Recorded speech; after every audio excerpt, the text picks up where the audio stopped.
الحمدللہ رب العالمین والصلاة والسلام علی رسولہ الکریم اما بعد فاعوذ باللہ من الشیطان الرجیم بسم اللہ الرحمن الرحیم قال الذی عنده علم من الكتاب انا آتیک به قبل ان یرتد الیک طرفک صدق اللہ العظیم۔ واجب الاحترام سامعین، السلام علیکم ورحمۃ اللہ وبرکاتہ۔ آیت کریمہ جو تلاوت کرنے کی سعادت حاصل ہوئی ہے، اس کا ترجمہ یوں ہے: عرض کی اس نے جس کے پاس کتاب کا علم تھا کہ اگر اجازت ہو تو میں لے آتا ہوں اسے آپ کے پاس اس سے پہلے کہ آپ کی آنکھ جھپکے۔ اللہ کا قول سچا ہے جو بڑی ہی عظمت والا ہے۔ عزیزان گرامی قدر، اس آیت کے حوالے سے جو پرویز صاحب جو اپنے آپ کو اہل قرآن کہتے ہیں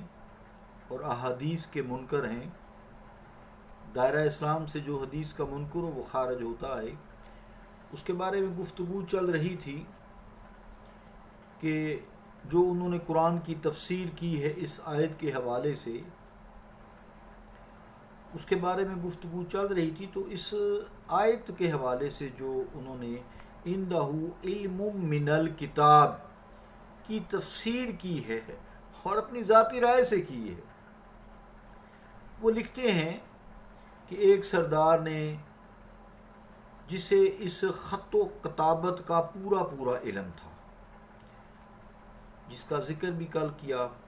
اس نے کہا کہ اس مہم کو، یعنی ملکہ بلقیس کا جو تخت لانا ہے، یقیناً تخت بہت بھاری ہے، بہت زیادہ بھاری ہے، شہنشاہ یعنی ملکہ کا تخت ہے، تو وہ میں جلدی لا سکتا ہوں، اس مہم کو میں بہت جلدی سر کر سکتا ہوں، اتنی جلدی کہ ملکہ سبا چشم زدن میں مفتوح و مغلوب یہاں آ جائے۔ یہ جی انہوں نے لکھا ہے مفہوم القرآن از غلام احمد پرویز، جلد دوم، صفحہ 868، مطبوعہ لاہور۔ پرویز صاحب کی جو عربی فہمی ہے، اس کا اندازہ اسی بات سے لگایا جا سکتا ہے کہ علم من الکتاب کے معنی پورا علم کر رہے ہیں۔ مشہور جو روایت ہے، اس مشہور روایت کے مطابق جو الذی عنده علم من الکتاب ہے، قرآن مجید کی جو آیت ہے، اس سے مراد، الذی سے مراد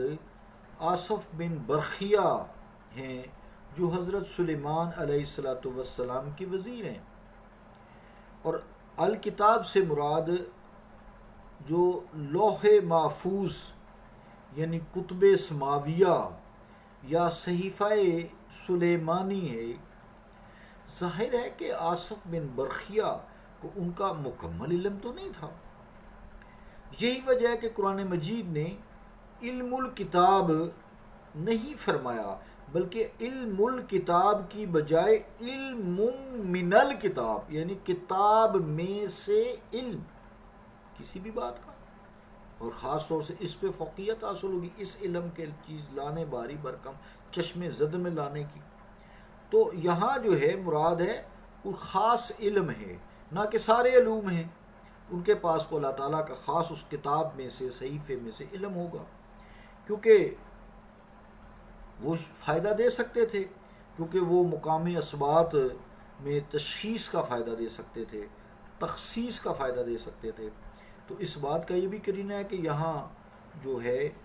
سارا جو ہے علم نہیں، بلکہ اس کتاب میں سے خاص علم تھا جو ان کے پاس تھا، اس کی بنیاد پہ انہوں نے کہا کہ میں آنکھ جھپکنے کی دیر تک، یعنی اس سے پہلے، جیسے آنکھ جھپکنے کتنا ٹائم لگتا ہے، یہ جب آپ ایسے کریں گے تو تخت آپ کے سامنے پڑا ہوگا۔ یعنی یہ جو پرویز صاحب نے کیا ہے کہ پورا علم تھا، یہ غلط کیا ہے۔ عربی دانی پھر ان کی جو ہے حیرت ہی کر سکتے ہیں، اور کیا کر سکتے ہیں، ان کی جاہلیت پہ حیرت کر سکتے ہیں۔ اصل مفہوم تو یہ ہے کہ وہ آدمی جسے کتاب کا علم تھا، اس نے کہا کہ یہ پورا یہ الفاظ کسی قرآنی لفظ کا ترجمہ بھی نہیں ہے۔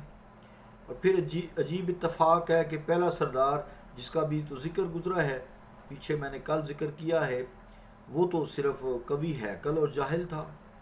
جبکہ سردار یعنی وہ جو پرویز صاحب نے کہا جی وہ ایک قبیلہ کا سردار تھا، بڑا بھاری بھرکم تھا، بڑی اس میں طاقت تھی، اس کی طاقت کی بنیاد پہ وہ لے آتا۔ تو جبکہ سردار جو دوسرا ہے وہ خط و کتابت بھی جانتا تھا۔ استغفر اللہ استغفر اللہ، کیا کہہ سکتے ہیں اب ان کے علم کی، ان کی جاہلیت کے بارے میں سوائے افسوس کے پھر انہوں نے جو پیچھے سے کسی کافر قوم کا ان کے ساتھ تعلق تھا، یہود و نصارہ کے ساتھ، تو ہم کیا کہہ سکتے ہیں انہوں نے، انگریزوں نے ان کے ساتھ کیا سلوک کیا، یا ان کو کیا چابی دی، چابی لگائی۔ گویا پرویز صاحب کے نزدیک یہاں کتاب سے مراد کتابت ہے، لکھنا ہے۔ افسوس ہی کی بات ہے، اب قرآن مجید کو کتابت کہہ سکتے ہیں؟ ٹھیک ہے، قرآن مجید ایک کلام ہے، فرشتوں نے اس کو کتابت کی ہے، لوح محفوظ میں ہے، پھر اس کو آپ صلی اللہ علیہ وسلم کے قلب اطہر پر نازل کیا گیا ہے، القاء کیا، اس کو القاء کہتے ہیں، وحی کیا گیا ہے۔ اگر حضرت سلیمان علیہ السلام کو کسی کاتب یا کسی ایسے ذی علم کی ضرورت تھی تو آپ نے یہ سارا کام خود کیوں نہ کیا؟ آپ کر سکتے تھے، کیا آپ لکھنا نہیں جانتے تھے؟ یہ کام بھی آپ جانتے تھے، نبی ہیں وقت کے،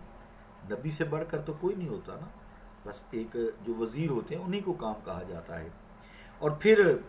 یرتدہ الیہ کا طرف، کہ یہ معنی کرنا کہ چشم زدن میں ملکہ سبا مفتو و مغلوب ہو کر یہاں آ جائے گی، یہ کیا بات ہوئی؟ عجیب و غریب تفسیر ہے پرویز صاحب کی، اللہ یہ حافظ ہے، ایسے جو بھی ان کے نقش قدم پر بھی ہیں جو ایسی تفاسیر کرتے ہیں۔ چلیے سب چھوڑیے، آتی کا معنی کیا کریں کہ میں لاؤں گا، اور پھر اگر ملکہ سبا کو ہی لانا مقصود تھا تو بہی کی بجائے بیہا ہونا چاہیے تھا نا، عورت ہے نا، جیسے رضی اللہ تعالی عنہ، تو رضی اللہ تعالی عنہا عورت کے لیے استعمال کیا جاتا ہے، نساء کے لیے،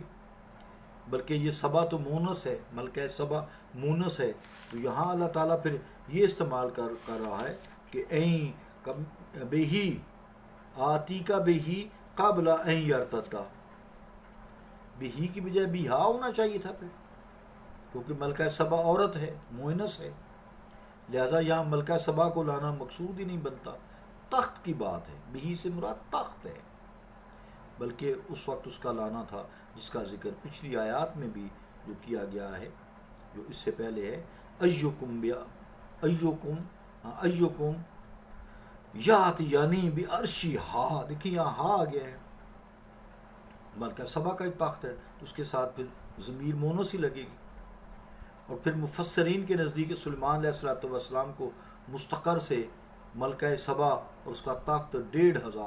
1500 میل کی مسافت پر تھا، 1500 مائلز کی مسافت پر تھا، کتنا دور ہے، اور آنکھ جھپکنے کی دیر میں وہ کتاب من العلم والے شخص لا رہے ہیں۔